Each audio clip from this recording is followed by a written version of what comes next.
Kamar itu megah seperti istana. Namun bagi Regina, tempat itu adalah penjara emas. Selama 6 bulan, wanita terkaya di kota itu hanya bisa menatap kedua kakinya yang tak lagi bisa digerakkan. Puluhan dokter terbaik dunia datang, tapi tak satu pun berhasil menyembuhkannya. Sampai suatu hari, seorang tukang kebun miskin datang membawa ramuan sederhana dari tanah. Tidak ada alat medis. Tidak ada gelar profesor. Hanya keyakinan dan ketulusan. Regina menertawakannya, menghinanya, bahkan menantangnya dengan taruhan harta dan pernikahan. Tapi saat kakinya mulai bergerak kembali, Regina baru sadar satu hal yang mengerikan. Selama ini, penyakitnya bukan kebetulan. Seseorang sengaja membuatnya lumpuh. Dan orang yang paling ia percaya, ternyata pelakunya. Assalamualaikum warahmatullahi wabarakatuh. Kisah ini terinspirasi berdasarkan kisah nyata. Nama, tempat dan karakter telah diubah demi menjaga privasi semua pihak. Segala bentuk kesamaan dan kejadian sebenarnya hanya kebetulan semata. Tonton sampai selesai karena sangat menguras emosi. Jangan lupa juga tekan tombol like dan subscribe. Baiklah, begini ceritanya. Kamar itu begitu luas, dipenuhi dengan furnitur kayu jati ukiran tangan dan tirai sutra yang menjuntai lembut dari langit-langit yang tinggi. Cahaya matahari pagi menerobos masuk melalui jendela besar, menyinari debu-debu halus yang menari di udara. Namun, bagi Regina, kemewahan ini tak lebih dari penjara emas yang mencekik.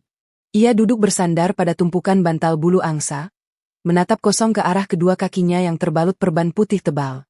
Warna kulit di sekitar perban itu tampak kemerahan dan bengkak, menjadi pengingat abadi akan penyakit misterius yang merenggut kemampuannya untuk berjalan. Kenapa belum sembuh juga? Bisiknya dengan suara yang serak dan hampir pecah. Tangannya yang gemetar menyentuh permukaan perban, mencoba mencari sedikit saja tanda-tanda kehidupan atau sensasi di sana, namun yang ia temukan hanyalah rasa nyeri yang tumpul dan dingin. Ia teringat masa-masa ketika ia bisa berlari di taman, berdiri tegak di atas sepatu hak tinggi mahalnya, dan memerintah dunia dengan langkah anggunnya. Sekarang, untuk sekadar bergeser ke tepi ranjang saja ia membutuhkan bantuan orang lain. Air mata mulai menggenang di pelupuk matanya, namun ia dengan cepat menyekanya dengan kasar. Ia adalah Regina, wanita terkaya di kota ini, dan ia benci terlihat lemah, bahkan di depan bayangannya sendiri di cermin besar yang berdiri di sudut ruangan. Ketukan pelan terdengar di pintu kayu ek yang tebal, memecah keheningan yang menyesakkan. Seorang pelayan wanita masuk dengan kepala menunduk dalam, membawa nampan perak berisi segelas air dan berbagai macam botol obat dari apotek ternama di luar negeri. "Nona, waktunya minum obat dari Dr. Smith," ucap pelayan itu dengan suara yang gemetar, ketakutan akan emosi majikannya yang sulit ditebak. Regina tidak langsung menjawab. Ia hanya melirik botol-botol mahal itu dengan tatapan penuh kebencian. Tiba-tiba, ia menyapukan tangannya ke meja samping tempat tidur, menjatuhkan nampan itu hingga gelas kristal pecah berkeping-keping di lantai marmer. "Obat yang sama. Dokter yang sama. Berapa ribu kali aku harus menelan sampah ini?" teriak Regina, wajahnya memerah karena amarah yang meledak-ledak. Pelayan itu langsung jatuh berlutut, mencoba memunguti pecahan kaca dengan tangan gemetar. "Maaf, Nona, tapi dokter bilang ini satu-satunya cara." Regina memotongnya dengan tawa getir yang terdengar menyakitkan. "Satu-satunya cara untuk menghabiskan uangku tanpa hasil? Keluar. Keluar dari sini sebelum aku memecatmu dan seluruh keluargamu. Semua dokter itu pembohong. Mereka hanya menginginkan hartaku, tapi tak satu pun dari mereka bisa membuatku berdiri." Ruangan itu kembali sunyi setelah pelayan itu lari keluar, meninggalkan Regina yang terengah-engah dalam keputusasaannya, dikelilingi oleh pecahan kaca yang memantulkan kesedihannya. Di luar sana, di bawah terik matahari yang mulai menyengat, Rusdi sedang berlutut di atas tanah yang lembab, tangannya yang kasar dengan teliti merapikan tanaman mawar di taman luas milik kediaman Regina. Ia mengenakan kaos coklat kusam yang sudah banyak tambalan dan celana panjang yang sedikit robek di bagian lutut. Meskipun penampilannya sangat sederhana, ada ketenangan yang luar biasa terpancar dari wajahnya. Sesekali ia mengusap keringat di dahi dengan punggung tangannya yang kotor. Seorang tukang kebun senior mendekatinya sambil membawa ember penyiram. "Kamu yang baru itu? Ya? Hati-hati, majikan kita sedang dalam suasana hati yang sangat buruk. Penyakit kakinya itu membuat dia jadi seperti monster," bisik pria itu sambil melirik ke arah jendela besar di lantai 2. Rusdi berhenti sejenak, menatap ke arah jendela yang dimaksud. Semua orang punya alasan kenapa dia menjadi seperti itu. Bang. Mungkin rasa sakitnya sudah terlalu berat untuk dipikul sendiri. Jawab Rusdi dengan nada suara yang sangat tenang dan dalam. Temannya hanya menggelengkan kepala. Banyak dokter hebat sudah menyerah. Katanya itu penyakit kutukan. Jangan sampai kamu cari masalah dengannya. Rusdi tidak membalas lagi. Ia kembali menunduk. Namun matanya tidak lagi fokus pada tanaman. Ia merasakan sebuah dorongan kuat di dalam hatinya. Sebuah panggilan yang ia yakini berasal dari Yang Maha Kuasa untuk melakukan sesuatu yang berisiko bagi hidupnya demi kesembuhan sang nona.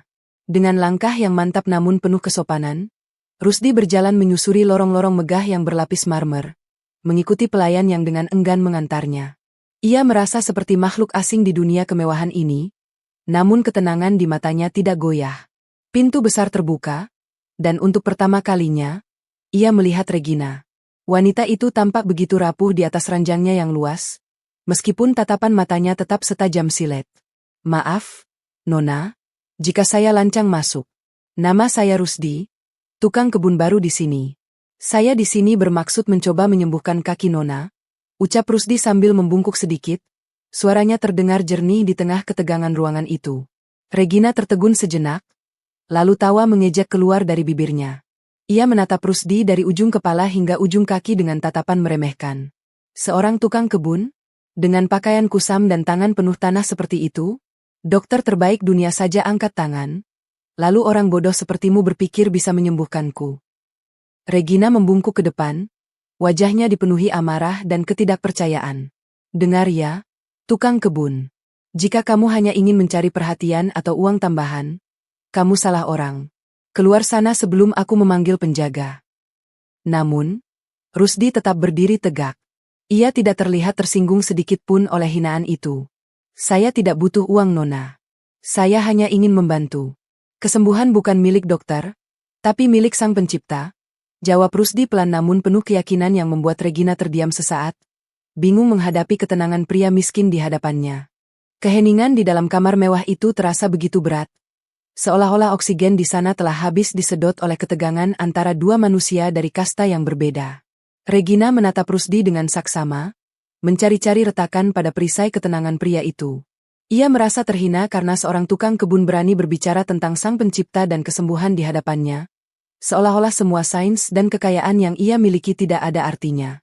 Dengan gerakan yang dramatis, Regina menegakkan punggungnya, menahan rasa nyeri yang langsung menusuk saraf kakinya. Baiklah, tukang kebun, ucap Regina dengan nada suara yang bergetar karena amarah dan keputusasaan yang tertahan. Jika kamu begitu yakin dengan kekuatanmu, aku akan memberimu satu kesempatan. Tapi ingat, aku tidak memberikan kesempatan secara gratis. Ia menarik napas panjang, matanya berkilat penuh tantangan. Kalau kamu bisa sembuhkan kedua kakiku ini sekarang juga, aku akan menikahimu dan seluruh hartaku, rumah ini, perusahaan, semua asetku akan menjadi milikmu. Suara Regina menggema di langit-langit kamar yang tinggi, mengejutkan para pelayan yang menguping di balik pintu. Ia tersenyum sinis, yakin bahwa tawaran harta yang melimpah akan menyingkap wajah asli pria di hadapannya sebagai pemburu harta. Namun, reaksi Rusdi justru di luar dugaan. Ia tidak menunjukkan binar keserakahan. Sebaliknya, matanya justru memancarkan rasa iba yang mendalam. Maaf, Nona. Meskipun saya miskin, tapi saya tidak gila harta, jawab Rusdi dengan suara yang tetap rendah dan mantap. Saya tidak membutuhkan janji pernikahan atau kekayaan Nona. Saya akan tetap mencoba menyembuhkan kaki Nona meskipun tanpa imbalan apapun. Karena melihat Nona menderita seperti ini adalah beban bagi siapapun yang memiliki hati. Regina terdiam, mulutnya sedikit terbuka karena tidak mampu membalas kata-kata itu.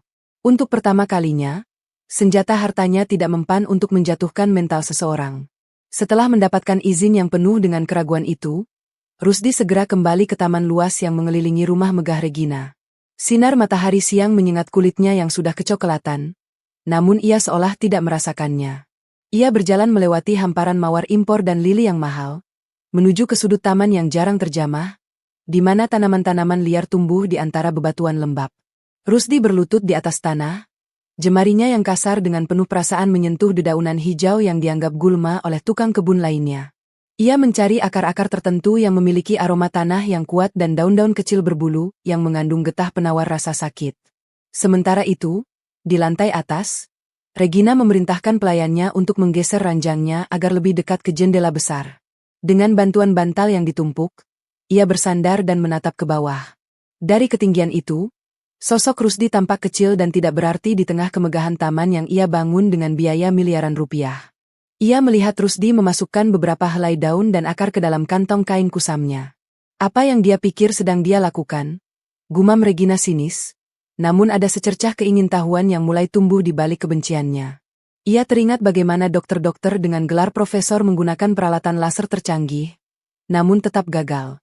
Sekarang, seorang pria dengan tangan penuh tanah mencoba menantang takdirnya hanya dengan rerumputan. Regina merasa ini konyol, namun di lubuk hatinya yang paling dalam, ada bagian kecil yang berbisik, memohon agar keajaiban itu benar-benar ada.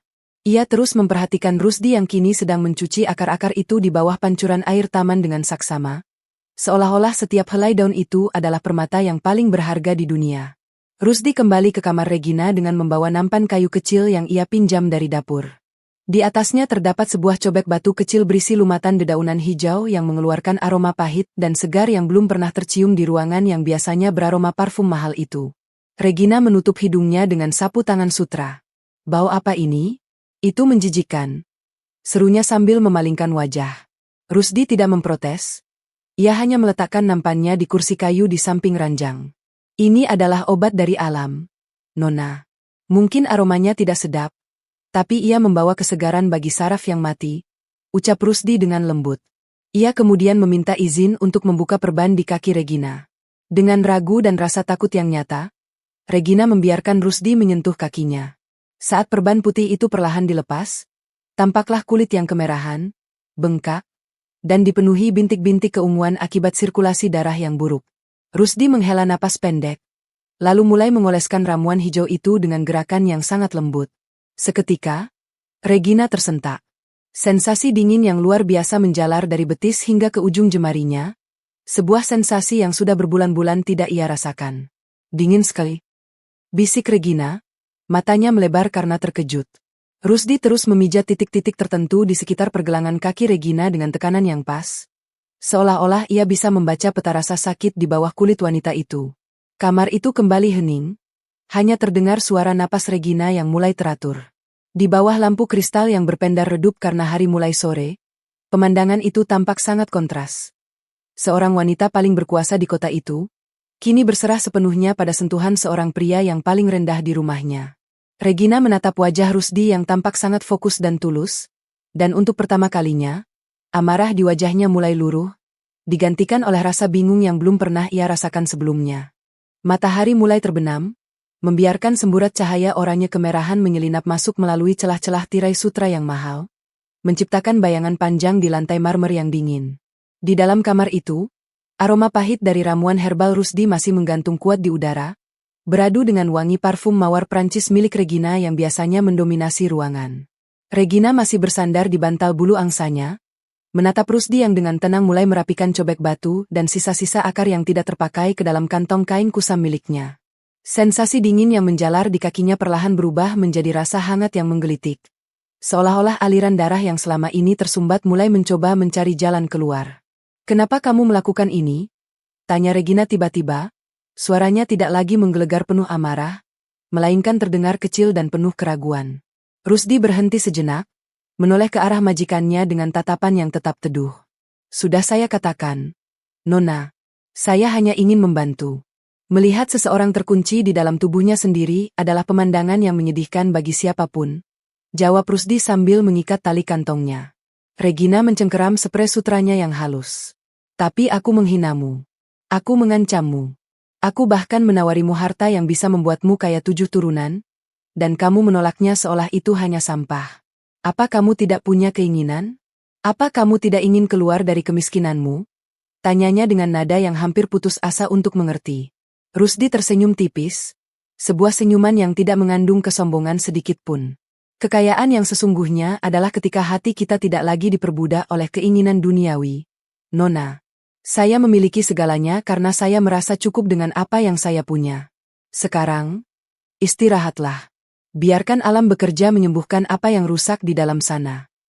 Regina terdiam, merasa kata-kata pria itu lebih tajam daripada semua hinaan yang pernah ia lontarkan. Ia melihat Rusdi berjalan keluar dengan langkah yang mantap, meninggalkan dirinya yang kini terjebak dalam keheningan yang terasa sangat asing di hatinya. Ketenangan di dalam rumah megah itu pecah ketika pintu depan terbanting terbuka dan suara sepatu hak tinggi yang tajam menggema di lorong marmer. Tante Rosa, wali Regina yang haus kekuasaan, masuk bersama seorang pengacara keluarga yang tampak kaku. Mereka menuju kamar Regina dengan wajah yang merah padam karena kemarahan. Regina, apa yang kudengar ini? Pelayan bilang kamu membiarkan seorang tukang kebun kotor menyentuh kakimu dengan rumput liar. Teriak Tante Rosa begitu ia menerjang masuk ke dalam kamar. Regina tersentak, mencoba menegakkan punggungnya saat rasa nyeri di kakinya kembali berdenyut karena kaget. Di sudut ruangan, Rusdi yang baru saja masuk kembali untuk membawakan air hangat berdiri mematung. Tante Rosa menoleh ke arah Rusdi dan matanya membelalak penuh kebencian. Kamu, beraninya kamu masuk ke sini. Apa kamu ingin meracuni keponakanku untuk mencuri hartanya? Keluar sekarang sebelum aku memanggil polisi.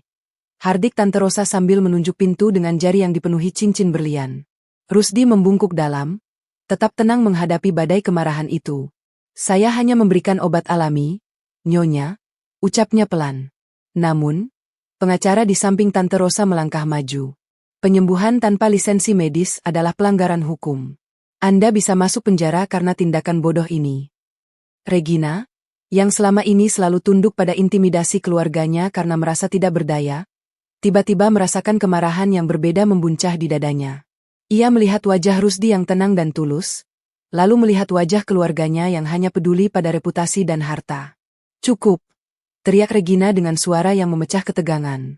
Tante Rosa tertegun. Regina, kami hanya melindungimu. Melindungiku? Selama berbulan-bulan aku menderita, kalian hanya membawa dokter-dokter yang gagal. Rusdi adalah orang pertama yang membuatku merasakan kakiku kembali. Dia tidak akan pergi kemana-mana. Seru Regina dengan air mata yang mulai mengalir. Konflik itu menggantung di udara, menciptakan jurang lebar antara kekayaan yang sombong dan harapan yang rendah hati. Malam telah jatuh sepenuhnya, menyisakan kesunyian yang hanya dipecah oleh suara jangkrik dari taman di luar. Regina tidak bisa tidur, pikirannya terus berputar antara amarah Tante Rosa dan tatapan iba dari Rusdi. Lampu kristal di atasnya hanya menyala redup, memberikan suasana melankolis di dalam kamar yang luas itu. Ia menatap kedua kakinya yang terbaring di atas sprei putih. Perlahan, ia mencoba menggerakkan jari-jari kakinya, sebuah gerakan yang selama ini dianggap mustahil oleh semua dokter spesialis saraf. Ia memusatkan seluruh pikirannya pada jempol kaki kanannya. Keringat dingin mulai membasahi dahinya, dan ia mencengkeram bantalnya dengan kuat. Tiba-tiba, sebuah kedutan kecil terasa di balik perban putih yang tebal. Matanya membelalak. Ia mencobanya lagi, lebih keras, lebih fokus. Jari itu bergerak. Sangat sedikit, namun itu adalah gerakan paling signifikan dalam 6 bulan terakhir. Aku bisa, bisik Regina, suaranya bergetar antara tawa dan tangis. Ia tidak mempedulikan rasa nyeri tumpul yang menyertainya. Yang ia rasakan hanyalah aliran harapan yang meledak di dalam jiwanya. Ia teringat akan janji sombongnya untuk menikahi Rusdi dan memberikan hartanya. Dulu, ia mengucapkannya sebagai penghinaan, namun sekarang, saat ia merasakan kemajuan yang nyata, janji itu terasa seperti beban moral yang menghimpit jantungnya. Di luar, di teras bawah yang gelap, ia bisa melihat bayangan Rusdi yang sedang duduk bersila di atas rumput, seolah-olah sedang bermeditasi atau berdoa di bawah cahaya bulan. Regina menyadari bahwa pria miskin itu tidak hanya mencoba menyembuhkan kakinya, tetapi juga mulai meruntuhkan tembok-tembok keangkuhan yang selama ini ia bangun di sekeliling hatinya. Air mata rasa syukur mengalir deras di pipinya, membasahi bantal sutranya, saat ia menyadari bahwa keajaiban baru saja dimulai di penjara emasnya. Sinar matahari pagi yang pucat menyelinap masuk melalui celah tirai sutra, namun suasana di dalam kamar Regina terasa sedingin es. Tante Rosa berdiri di kaki ranjang, memegang sebuah dokumen hukum dengan tangan yang bergetar karena amarah. Di sampingnya, sang pengacara keluarga yang tampak kaku terus memperbaiki letak kacamatanya, memberikan aura intimidasi yang menyesakkan. Ini adalah perintah pengosongan area untuk staf yang tidak terdaftar. Regina, aku tidak akan membiarkan dukun gadungan ini berlama-lama di sini dan merusak reputasi keluarga kita lebih jauh lagi. Seru Tante Rosa, suaranya melengking memecah ketenangan pagi. Regina, yang masih bersandar pada tumpukan bantal bulu angsa, menatap tantenya dengan pandangan yang tidak lagi kosong, melainkan penuh dengan percikan perlawanan. Dukun gadungan? Dia melakukan lebih banyak hal dalam 3 hari daripada yang dilakukan dokter-dokter mahalnya tante dalam 6 bulan. Balas Regina dengan suara yang tenang namun tajam. Di sudut ruangan, Rusdi berdiri dengan kepala tertunduk, tetap tenang meski dihujani tatapan penuh kebencian.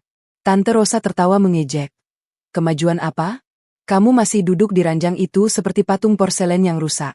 Pengacara ini ada di sini untuk memastikan bahwa mulai hari ini, aku yang memegang kendali penuh atas perawatanmu karena kamu dianggap tidak stabil secara mental. Regina mengepalkan tangannya di balik selimut. Tiba-tiba, dengan segenap kekuatan dan konsentrasi yang ia miliki, ia menggerakkan ujung kaki kanannya yang terbalut perban di depan mata mereka semua. Meskipun hanya gerakan kecil seukuran beberapa sentimeter, hal itu cukup untuk membungkam mulut Tante Rosa seketika. Lihat itu, bisik Regina dengan air mata yang menggenang. Sarafku hidup kembali. Dan pria yang Tante sebut dukun inilah pelantarannya. Jika Tante berani mengusirnya, aku akan memastikan seluruh kota tahu bahwa Tante mencoba menghentikan kesembuhanku demi harta warisan ini. Ruangan itu mendadak sunyi, hanya terdengar detak jam dinding kayu jati yang berat, menandai pergeseran kekuasaan yang mulai terjadi di dalam penjara emas tersebut. Setelah Tante Rosa pergi dengan kemarahan yang tertahan, Rusdi mendekati ranjang Regina membawa nampan kayu berisi ramuan herbal baru yang aromanya lebih lembut, menyerupai wangi hutan setelah hujan. Regina memperhatikannya dengan saksama, mengamati setiap kerutan di wajah Rusdi yang menceritakan tahun-tahun kerja keras di bawah matahari. Kenapa kamu tetap tinggal? Tanya Regina saat Rusdi mulai mengoleskan cairan hangat ke perbannya. Mereka menghinamu, mengancam akan memenjarakanmu. Aku bahkan memperlakukanmu seperti sampah di awal. Kenapa kamu tidak pergi saja dan membiarkan aku membusuk di sini? Rusdi berhenti sejenak, menatap mata Regina dengan ketenangan yang meluluhkan hati. Nona, pohon tidak pernah berhenti memberikan buahnya hanya karena ada orang yang melempari batangnya dengan batu. Ia terus memberi karena itulah tugasnya dari Sang Pencipta, jawab Rusdi pelan sambil melanjutkan pijatan lembutnya. Regina terdiam, merasa kata-kata itu menembus lapisan kesombongan yang selama ini ia bangun. Tapi aku menawarkanmu segalanya. Kekayaan yang bisa membuatmu tidak perlu menyentuh tanah lagi selamanya. Kenapa itu tidak cukup untukmu? Rusdi tersenyum tipis, sebuah ekspresi yang tampak sangat bijaksana bagi pria yang hanya seorang tukang kebun. Tanah adalah asal kita, Nona. Tidak menyentuh tanah berarti melupakan dari mana kita berasal. Kekayaan yang Nona miliki adalah ujian bagi Nona, sementara kemiskinan saya adalah ujian bagi saya. Saya hanya ingin lulus dari ujian saya dengan membantu sesama tanpa mengharapkan imbalan yang bisa berkarat atau membusuk. Regina merasakan kehangatan dari ramuan itu mulai meresap ke dalam tulangnya, namun kehangatan dari kata-kata Rusdilah yang benar-benar mulai menyembuhkan jiwanya yang selama ini lumpuh oleh kesepian. Ia menyadari bahwa selama ini ia dikelilingi oleh orang-orang yang mencintai uangnya, bukan dirinya, dan pria di hadapannya ini adalah orang pertama yang benar-benar melihatnya sebagai manusia. Malam itu, tekad Regina sudah bulat. Ia tidak ingin lagi hanya bisa menggerakkan jari kaki, ia ingin merasakan lantai marmer di bawah telapak kakinya. Bantu aku, bisik Regina kepada Rusdi yang sedang bersiap untuk pamit ke pondok tukang kebun. Rusdi ragu sejenak, melihat betapa rapuhnya kaki wanita itu, namun ia melihat api semangat yang menyala di mata Regina. Pelan-pelan, Nona. Jangan paksa jika rasa sakitnya kembali tajam, peringat Rusdi. Ia mengulurkan tangannya yang kasar dan kuat sebagai tumpuan. Regina mencengkeram lengan Rusdi dengan jari-jarinya yang gemetar, merasakan kekuatan yang stabil dari pria itu. Dengan napas yang memburu, ia mulai menggeser tubuhnya ke tepi ranjang. Para pelayan yang kebetulan lewat berhenti di ambang pintu, menyaksikan dengan napas tertahan. Saat kaki Regina yang terbungkus perban menyentuh lantai dingin, ia tersentak dan hampir jatuh kembali, namun Rusdi dengan sigap menahan bahunya. Fokus pada kekuatan di dalam, bukan pada rasa takut di kepala, bisik Rusdi memberi semangat. Regina menutup matanya, membayangkan akar pohon yang menghujam kuat ke bumi seperti yang sering diceritakan Rusdi. Dengan satu hentakan napas, ia mendorong tubuhnya ke atas. Untuk pertama kalinya dalam 6 bulan, Regina berdiri tegak. Meskipun tubuhnya goyah dan keringat dingin membasahi dahinya, ia berdiri. Air mata mengalir deras di pipinya, membasahi kain sutra gaun malamnya. Ia menatap cermin besar di sudut ruangan dan tidak lagi melihat wanita yang lemah, melainkan seorang pejuang yang baru saja bangkit. Rusdi tetap memegangi lengannya dengan rasa hormat, tidak mencoba mengambil kredit atas keberhasilan itu. Di ambang pintu, para pelayan mulai terisak dalam tangis bahagia, sementara di kejauhan, Tante Rosa memperhatikan dari kegelapan lorong dengan wajah yang pucat pasi, menyadari bahwa hari-harinya mengendalikan Regina telah berakhir. Cahaya matahari pagi menyusup malu-malu melalui tirai sutra yang kini terbuka lebar, memberikan nuansa hangat pada marmer dingin di kamar Regina. Regina, mengenakan gaun malam sutra putihnya yang mewah, tidak lagi bersandar pasrah di tumpukan bantal. Dengan bantuan tangan Rusdi yang kasar namun stabil, ia mencoba mengambil langkah kecil pertamanya di samping tempat tidur. Setiap kali telapak kakinya yang masih terbalut perban putih tebal menyentuh lantai, ia bisa merasakan aliran listrik kecil yang menggelitik sarafnya, rasa nyeri yang kini bercampur dengan harapan yang meluap-luap. Bulir keringat sebesar biji jagung muncul di dahi pualamnya, namun matanya yang tajam kini memancarkan api semangat yang sudah lama padam. Rusdi berdiri dengan sikap tenang, memberikan dukungan fisik tanpa memberikan tekanan psikologis. Jangan terburu-buru, Nona. Tubuh Anda sedang mengingat kembali bagaimana cara berkomunikasi dengan bumi, bisik Rusdi lembut. Regina menatap lengan Rusdi yang terbalut kemeja coklat kusam, merasakan kontras yang luar biasa antara kelembutan kain mahalnya dan kekuatan pria itu. Di ambang pintu yang sedikit terbuka, Tante Rosa berdiri membeku dengan wajah yang diselimuti kebencian. Ia menggenggam kipas tangannya hingga buku jarinya memutih, menyadari bahwa setiap langkah yang diambil Regina adalah langkah menuju hilangnya kendali atas harta warisan yang selama ini ia incar. Regina berhenti sejenak, terengah-engah, lalu menoleh ke arah cermin besar. Ia tidak lagi melihat sosok wanita lumpuh yang menyedihkan, melainkan seorang pejuang yang sedang meniti jalan pulang ke dirinya yang dulu. Keheningan pagi itu hanya dipecah oleh suara napas Regina yang memburu, dan detak jam dinding kayu jati yang seolah menghitung mundur berakhirnya masa kegelapan di rumah itu. Regina menyadari bahwa kemampuannya untuk berdiri bukan hanya hasil dari ramuan herbal, melainkan dari ketulusan seseorang yang tidak pernah ia anggap ada sebelumnya. Ketegangan kembali memuncak saat Tante Rosa masuk ke dalam kamar tanpa mengetuk, diikuti oleh seorang pria parubaya berkacamata tebal yang mengenakan jas putih mengkilap. Dr. Von Houten, seorang spesialis saraf terkenal yang didatangkan khusus untuk memberikan opini kedua. Rusdi segera menarik diri ke sudut ruangan, menundukkan kepalanya dengan sopan sambil memegang kantong kain kusamnya. Tante Rosa menunjuk ke arah kaki Regina dengan ekspresi jijik. Regina, ini sudah keterlaluan. Dr. Von Houten di sini untuk menyelamatkanmu dari praktik perdukunan ini. Lihatlah perban kotor itu bisa menyebabkan infeksi mematikan. Dokter tersebut mendekat dengan stetoskop yang berkilau dingin, namun Regina segera mengangkat tangannya, menghentikan langkah sang dokter. Cukup, Tante. Dokter-dokter pilihanmu hanya memberiku harapan palsu dan tagihan medis yang tidak masuk akal selama 6 bulan terakhir. Ucap Regina dengan suara yang menggelegar, penuh dengan otoritas yang baru ia temukan kembali. Ia menatap Dr. Von Houten dengan tatapan meremehkan. Pria yang kalian sebut dukun ini adalah satu-satunya orang yang membuatku bisa berdiri lagi semalam. Apakah Anda punya penjelasan medis untuk keajaiban itu, dokter? Von Houten tampak gugup, menyesuaikan kacamatanya sambil berdehem. Nona, itu mungkin hanya kontraksi otot spontan akibat reaksi zat kimia dari rumput liar tersebut, sangat berbahaya bagi sistem saraf. Regina tertawa getir, sebuah tawa yang membuat Tante Rosa tersentak. Bahaya? Yang berbahaya adalah tinggal di rumah ini bersama orang-orang yang lebih peduli pada prosedur daripada kesembuhanku. Rusdi akan tetap di sini, dan jika ada yang berani mengganggunya, aku akan memastikan pengacara pribadiku membekukan semua akses keuangan keluarga ini detik ini juga. Ancaman itu bagaikan petir di siang bolong. Tante Rosa terdiam dengan wajah pucat pasi, menyadari bahwa keponakannya yang lemah, kini telah berubah menjadi singa yang siap menerkam siapapun yang mengancam kebebasannya. Matahari mulai tenggelam di cakrawala, mengecat langit dengan warna ungu dan jingga yang dramatis. Regina duduk di kursi roda mahalnya di balkon, menatap taman luas yang mulai ditelan bayang-bayang malam. Rusdi berdiri di sampingnya, baru saja selesai mengoleskan ramuan herbal yang aromanya menenangkan. Rusdi, kenapa kamu tidak mengambil tawaran hartaku? Tanya Regina pelan. Suaranya terbawa angin sore yang sejuk. Kamu bisa memiliki segalanya? Rumah ini, perusahaan, kekuasaan. Mengapa kamu memilih untuk tetap menjadi tukang kebun dengan pakaian lusuh itu?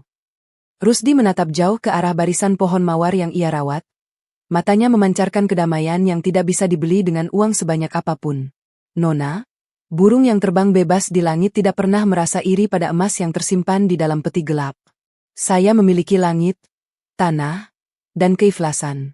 Harta seringkali menjadi beban yang membuat pemiliknya lupa cara berjalan dengan ringan, jawab Rusdi dengan nada filosofis. Regina terdiam, meresapi setiap kata yang terasa seperti tamparan lembut bagi jiwanya yang selama ini terobsesi dengan status.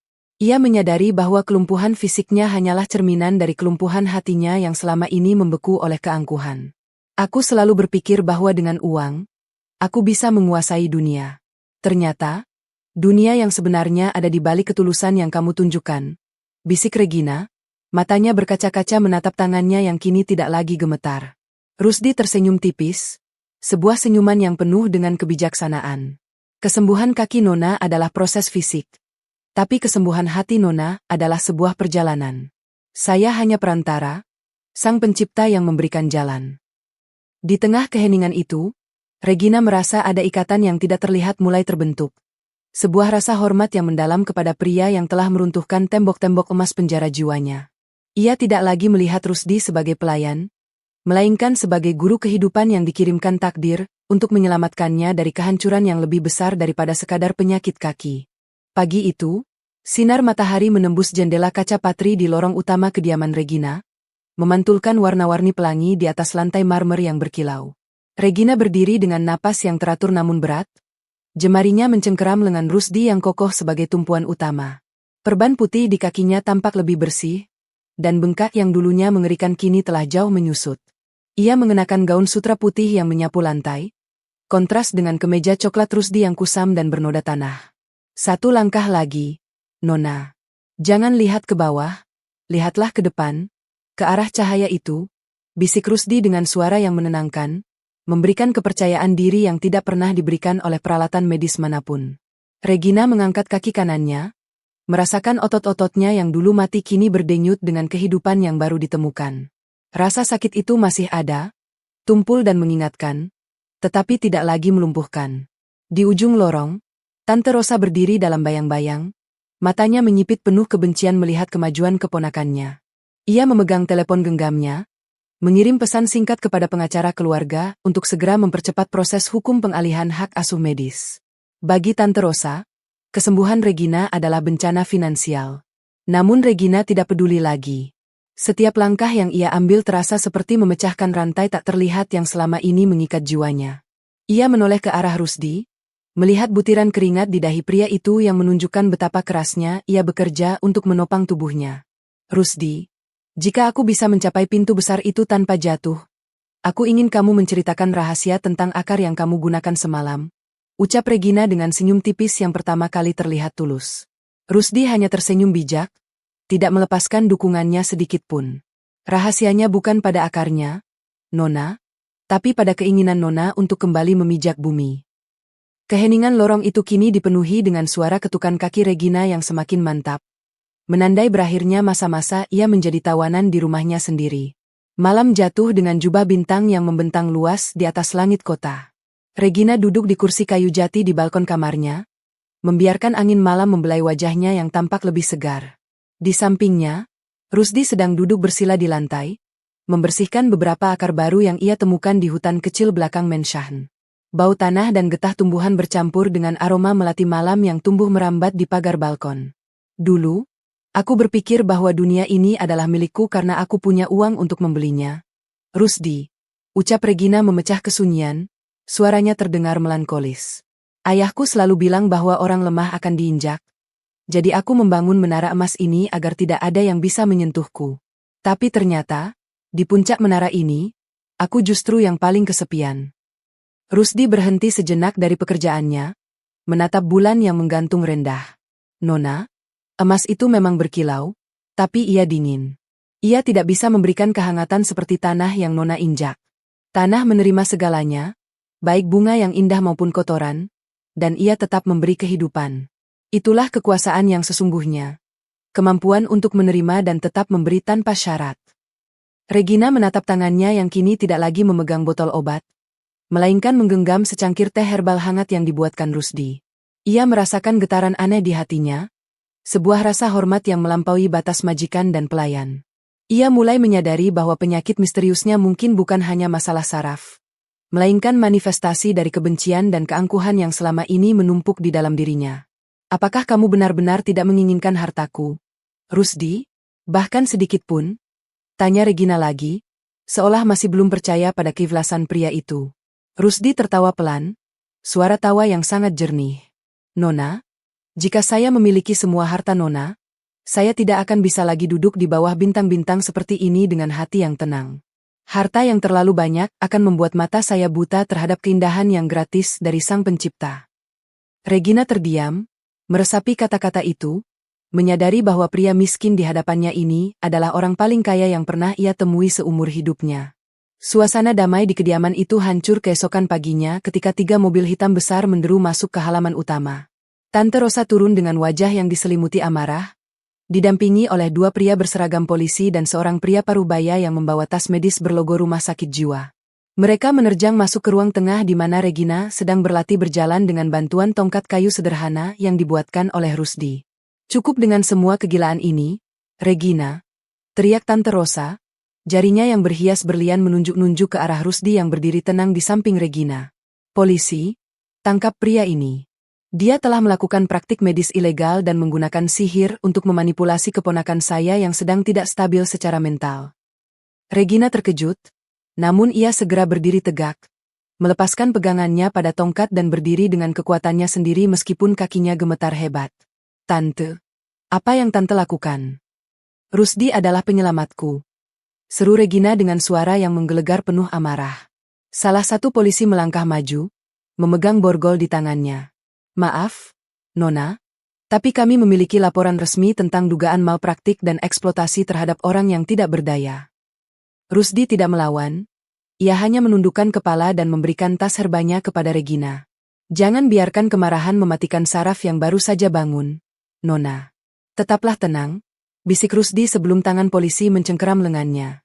Regina merasa dunianya seolah runtuh kembali, namun kali ini bukan karena kakinya yang lumpuh, melainkan karena ketidakadilan yang menimpa pria yang telah memberinya harapan. Ia melihat Tante Rosa tersenyum penuh kemenangan di balik punggung para petugas. Jika kalian membawanya, kalian juga harus membawaku, teriak Regina sambil mencoba melangkah maju tanpa bantuan apapun, menantang semua orang di ruangan itu dengan keberanian yang baru. Drama di ruang tamu mewah itu menjadi saksi bisu betapa jahatnya keserakahan keluarga, dan betapa kuatnya ikatan yang terbentuk antara seorang wanita kaya yang mulai sadar dan seorang tukang kebun yang tulus. Gema sirine polisi perlahan menjauh dari halaman Menshahen, meninggalkan keheningan yang jauh lebih menyakitkan daripada sebelumnya. Regina berdiri mematung di tengah ruang tamu yang megah, napasnya memburu dan jemarinya mencengkeram erat sandaran sofa bludru, untuk menopang tubuhnya yang masih gemetar. Di hadapannya, Tante Rosa tampak merapikan tatanan rambutnya yang sempurna dengan ekspresi kepuasan yang tidak bisa disembunyikan. Sudah berakhir, Regina. Pria kotor itu akan mendapatkan apa yang layak dia terima. Sekarang, biarkan perawat medis yang sebenarnya membawamu kembali ke kamar, ucap Tante Rosa dengan nada manis yang berbisa. Namun, Regina menatap tantenya dengan api kemarahan yang belum pernah terlihat sebelumnya. Apa yang Tante lakukan bukan demi kebaikanku, tapi demi ketakutan Tante kehilangan akses ke brankas keluarga ini, desis Regina, suaranya rendah namun penuh dengan getaran otoritas yang mematikan. Ia mencoba melepaskan pegangannya pada sofa, memaksa otot-otot kakinya yang masih terbalut perban tebal untuk menanggung beban seluruh tubuhnya. Nyeri itu kembali, berdenyut seperti detak jantung di bawah perban putihnya, namun ia menolak untuk jatuh. Jika Rusdi tidak kembali ke sini dalam waktu 24 jam, aku akan memanggil dewan direksi perusahaan dan mencabut semua posisi yang Tante pegang. Aku bukan lagi boneka lumpuh yang bisa Tante kendalikan dengan ancaman rumah sakit jiwa. Tante Rosa tersentak. Wajahnya berubah pucat pasi melihat keponakannya yang dulu rapuh kini berdiri tegak dengan tatapan yang bisa menghancurkan besi. Ruangan yang dipenuhi lukisan kuno dan vas porselen itu terasa semakin sempit saat Regina, dengan langkah yang perlahan namun pasti, mulai berjalan melewati Tante Rosa tanpa bantuan siapapun. Setiap langkah yang diambilnya adalah pernyataan perang melawan keserakahan yang selama ini mengurungnya. Ia tahu bahwa kesembuhannya adalah ancaman terbesar bagi rencana Tante Rosa, dan ia tidak akan berhenti sampai Rusdi dibebaskan. Dinding beton yang dingin dan lembab di kantor polisi sangat kontras dengan kemewahan yang biasanya mengelilingi Regina. Dengan bantuan tongkat kayu yang dibuatkan Rusdi, yang ia sembunyikan dari pandangan Tante Rosa, Regina berjalan menyusuri lorong yang beraroma asap rokok dan pembersih lantai murah. Ia akhirnya sampai di depan sebuah sel besi kecil di mana Rusdi duduk dengan tenang di atas balai-balai kayu. Pria itu tidak tampak takut atau cemas. Ia justru terlihat seperti sedang beristirahat setelah hari yang panjang di taman. "Maafkan aku, Rusdi. Ini semua karena kesalahanku dan keserakahan keluargaku," ucap Regina dengan suara serak saat ia berdiri di depan jeruji besi. Rusdi bangkit dan mendekat. Wajahnya yang kecoklatan masih memancarkan kedamaian yang sama seperti saat ia pertama kali masuk ke kamar Regina. "Jangan biarkan rasa bersalah membebani langkah Nona. Besi ini hanya bisa mengurung tubuh, bukan jiwa. Bagaimana dengan kaki Nona? Apakah ramuan terakhir itu masih terasa hangat?" tanyanya dengan nada peduli yang tulus. Regina mengangguk, air mata mulai menggenang di pelupuk matanya. "Aku bisa berjalan, Rusdi. Aku datang ke sini dengan kakiku sendiri, meskipun masih butuh bantuan. Tapi hatiku hancur melihatmu di sini." Rusdi tersenyum tipis, sebuah senyuman yang menyinari kegelapan sel itu. "Nona, kebenaran adalah seperti akar pohon di bawah tanah. Ia tidak terlihat, tapi ia yang menopang segalanya agar tetap berdiri. Tante Anda sedang mencoba menebang pohon itu, tapi akarnya sudah terlalu kuat di dalam diri Nona." Regina menggenggam jeruji besi yang dingin, merasakan kontras antara dunia Rusdi yang penuh keikhlasan dan dunianya yang penuh dengan pengkhianatan. Ia berjanji dalam hati bahwa ia akan menggunakan seluruh kekuatan dan hartanya, bukan untuk pamer, tapi untuk menghancurkan kebohongan yang menjerat pria ini. Di kejauhan, suara langkah kaki petugas polisi yang mendekat menandakan bahwa waktu kunjungan singkat itu hampir berakhir. Kembali ke Menshahen, Regina tidak langsung beristirahat. Ia memerintahkan para pelayannya yang setia untuk mengawasi pintu depan sementara ia menyelidiki ruang kerja pribadi almarhum ayahnya yang selama ini dikunci oleh Tante Rosa. Di dalam ruangan yang berdebu itu, Regina menemukan sebuah laci rahasia di balik lemari buku jati yang berat. Dengan tangan yang gemetar, ia menarik keluar sebuah kotak kecil berisi botol-botol obat yang tidak asing baginya. Itu adalah obat-obatan yang selama 6 bulan ini dipaksakan oleh Dr. Smith kepadanya. Namun, di samping botol-botol itu terdapat sebuah buku catatan kecil milik Tante Rosa. Saat ia membacanya, jantung Regina seolah berhenti berdetak. Catatan itu merinci dosis obat yang sengaja diberikan untuk melemahkan saraf ototnya agar ia tetap lumpuh selamanya, sehingga Tante Rosa bisa terus bertindak sebagai wali tunggal atas seluruh aset kekayaannya. Jadi selama ini, bukan hanya penyakit, tapi racun, bisik Regina. Air matanya jatuh membasahi kertas-kertas itu.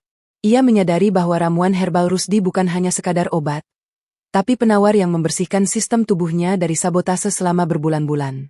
Di luar, suara hujan mulai turun dengan deras, menghantam jendela kaca besar seperti kemarahan yang membuncah di dalam dadanya. Regina kini memiliki bukti kuat untuk membebaskan Rusdi dan menjebloskan Tante Rosa ke tempat yang lebih gelap dari sel polisi. Ia berdiri tegak, kali ini tanpa memegang furnitur apapun, merasakan kekuatan yang murni mengalir dari bumi melalui telapak kakinya yang masih terbalut perban. Ia menatap bayangannya di kaca jendela yang gelap. Ia tidak lagi melihat Regina yang lemah dan mudah dimanipulasi. Dengan bukti di tangannya, ia siap menghadapi sidang darurat yang akan ia panggil besok pagi. Keajaiban yang dimulai oleh seorang tukang kebun kini telah bertransformasi menjadi kekuatan seorang wanita yang menolak untuk dikalahkan lagi oleh emas dan kekuasaan yang palsu.